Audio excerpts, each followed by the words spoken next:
సినీ నటుడు పోసాని కృష్ణమురళి ఏపీ హైకోర్టును ఆశ్రయించారు. తనపై నమోదైన కేసులను క్వాష్ చేయాలని పిటిషన్ దాఖలు చేశారు.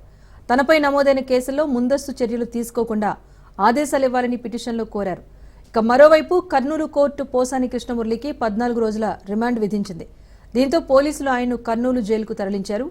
ఈ నెల 18 వరకు ఆయన రిమాండ్లో ఉండనున్నారు. కాగా ఆదోని పిఎస్లో నమోదైన కేసుపైన కర్నూలు కోర్టులో వాదనలు జరిగాయి. ఆ సమయంలో తనకు ఆరోగ్యం సరిగ్గా లేదని, ఆదోని జైలు వద్దని కర్నూలు జైలుకు తరలించాలని జడ్జికు విన్నవించారు పోసాని. దీంతో ఆయనను కర్నూలు కారాగారానికి తీసుకువెళ్లారు.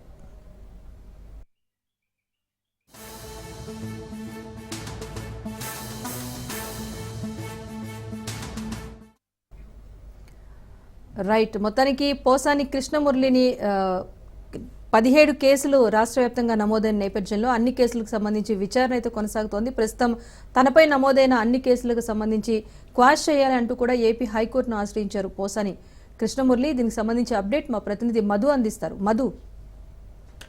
రాజేశ్వరి, కర్నూలులో వైసీపీ నాయకులు సినీ నటుడు పోసాని కృష్ణమురళిని గుంటూరు నుంచి కర్నూలు పోలీసులు కర్నూలుకు తీసుకుని రావడం జరిగింది. అర్ధరాత్రి న్యాయమూర్తి ముందు హాజరుపరిచారు.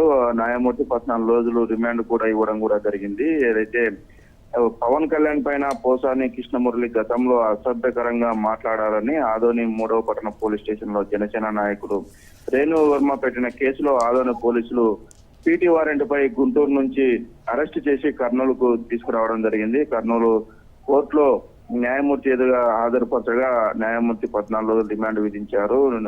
పోసాని తరపున న్యాయవాదులు పోసాని ఆరోగ్యం సరిగా లేదు, హెడ్ క్వార్టర్ లో ఉంచాలని న్యాయమూర్తిని అభ్యర్థించిన న్యాయమూర్తి కారాగారంలోనే ఉంచాలని చెప్పేసి కూడా చెప్పడం కూడా జరిగింది. దీంతో తెల్లవారుజామున పోసాని కృష్ణమురళిని కర్నూలు జైలుకు తరలించిన పరిస్థితి అయితే ఉంది. రాజేష్,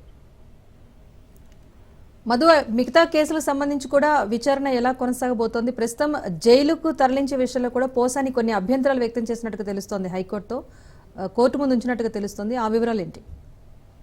ఎస్ రాజేశ్వరి, పోసాని పైన టోటల్ గా రాష్ట్ర వ్యాప్తంగా 17 కేసులు నమోదు కాగా ప్రస్తుతానికి ఆదోని కేసు 3వ కేసుగా కూడా పోలీసులు చెప్తా ఉన్నారు. ఏదైతే పోసాని కృష్ణమురళి గుంటూరులో రిమాండ్ ఖైదీగా ఉండడం కూడా జరిగింది. ఆదోనికి సంబంధించి పోలీసులు పీటీ వారెంట్ నమోదు చేసి 2024లో జరిగిన కేసుకు సంబంధించి జనసేన అధినేత పవన్ కళ్యాణ్ పై అసభ్యకరంగా మాట్లాడాలని చెప్పేసి కేసు కూడా నమోదైంది. ఆ కేసులో 3వ కేసులో ఈ పోసాని కృష్ణమురళిని గుంటూరులో ఉండగా పీటీ వారెంట్ వేసుకుని కర్నూలు కూడా తరలించడం కూడా జరిగింది. టోటల్ గా 17 కేసుల్లో రాష్ట్ర వ్యాప్తంగా విచారణ చేసే అవకాశం కూడా ఉంది. పోసాని ఆరోగ్య పరిస్థితి కూడా సరిగా లేదు. ఆయన గుంటూరు నుంచి కర్నూలుకు తరలించడం కూడా పూర్తిగా జర్నీ చేసేందుకు కూడా ఆయన ఆరోగ్యం సహకరించడం లేదని చెప్పేసి ఆయన తరఫున న్యాయవాదులు కూడా జడ్జి ముందుకు తీసుకురావడం కూడా జరిగింది. అయితే ఆయన పైన ఆరోగ్య పర్యవేక్షణతోనే సబ్జెక్టులో ఉండాల్సిన అవసరం ఉంది అని చెప్పేసి న్యాయమూర్తి కూడా కోరుతున్నట్లు కూడా తెలుస్తుంది.